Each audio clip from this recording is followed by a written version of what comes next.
Oh, well, listen, I'm so excited. I can't even begin to tell you. We're about to show you the best chocolate chip cookie recipe, and it's not an ordinary chocolate chip cookie. It is the ultimate brown chocolate, but in fact, it's a brown butter chocolate chip cookie. And we're going to be sharing it and dipping it into some chocolate milk.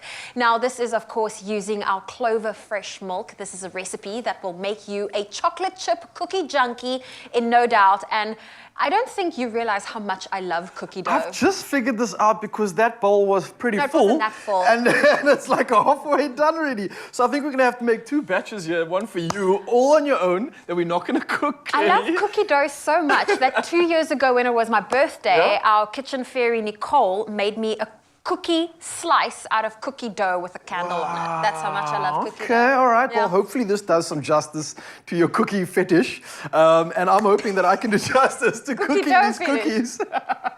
Cooking these cookies in the kitchen, all right. So I'm hoping that you can help me out because we've got a lot of ingredients, but I thought we also spruce this up and do something a little bit special. We obviously got our hero ingredient here, our Clover fresh cream milk, but we're going to turn this into a chocolate milk, all right? And it's very simple to do the following, okay? So what we've got is our Clover hero ingredient. I'll add just roughly about 2 cups into the pan. It should be nice and hot as it is. There we go. Oh, yeah. And then we're just going to add 2 simple ingredients. Number 1, it's sugar. We pop that in there. Number 2, we've got cocoa, popping it in there as well. And then voila, we stir that up, get that cocoa to kind of mix in the milk once it's fully mixed in there. You don't want to have any of those little bits. I know some people actually do like that, like drinking it and chewing a bit of that like powdery stuff. No, I want mine to be smooth.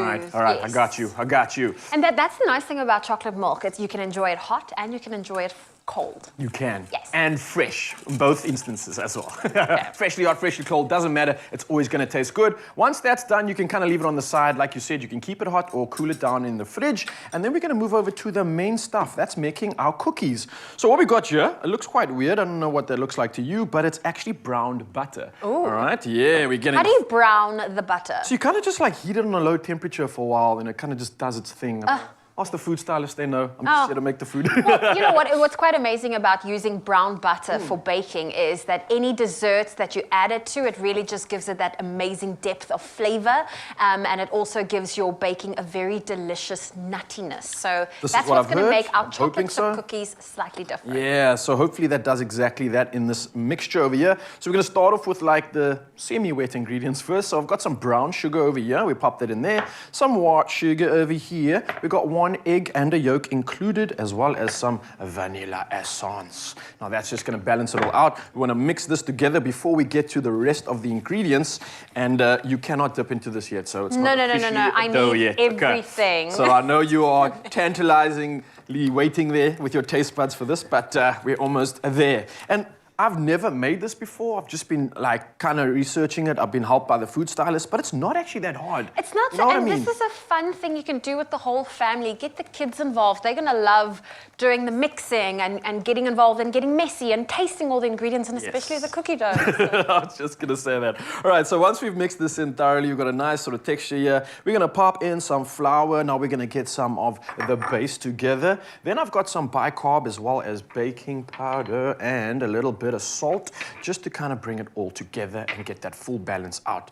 Once we are fully done with the ingredients, it's all about just stirring it in, getting it involved until we end up with something similar and close to the final product. Well, you need to add your chocolate chips. Yes, don't forget that. And the nice thing about this recipe is, I mean, here's your dark chocolate. We're adding a lot of them. Nice. But you can really play around if you want a variety. So we've also going to add some caramel chocolate chips. Nice stuff. I mean, yeah, play around with the chocolate chips that you add. I'm thinking you could even go crazy, and if you don't have chocolate chips, you can use like little pieces of actual chocolate. You can get crazy, and maybe, I don't know, I wonder what a fruit piece would do in this. It could be crazy. Chip. It won't, yes, that is true. That is true. Okay, fine. Let's stay away from that. Let's keep the chocolate going. It will be a chocolate cookie. So essentially, Zoe, this recipe is pretty much done. You've added the chocolate chips. We've kept some salt flakes for the end, and let me explain to you why and how that happens. So you got your mix down. You want to kind of just make it into the cookies that you want. Like this this cookie dough. Yeah, I just have like to that. touch it so I can eat. Dibs. I like that. Well played. So obviously you can make some small cookies, you can make some giant ones as well. It doesn't matter, but pop it into the oven. It depends how long you're going to keep this for on your temperature. I'd say 180 for around 5 to 10 minutes, just depending. Some people actually like gooey innards and centers, yes. which I also do as well. So it just gives a little break and difference in that texture. You get the crumbly outside. But after that, once it's done, you just scramble and just a little sprinkle of some salt. We've got our hot milk prepared, and voila. Look at that. Done. Our chocolate chip cookies with our chocolate milk. And if you want to get your hands on the ultimate brown butter chocolate chip cookies that Raul just whipped up, it is available on our website, expressoshow.com. And as you can see, there are our cookies. It looks nice good. and big ones. It looks worthy of. These are the ones that Santa deserves. I was going to say, Santa's not here, so it's fine. I think the Easter Bunny will be coming for this one. Okay. She's definitely, he, she, I don't know. They, let's just say they are definitely going to love it. You want to go for a dip? We'll do that one. Going full in. Yum. It's so good. Yummy.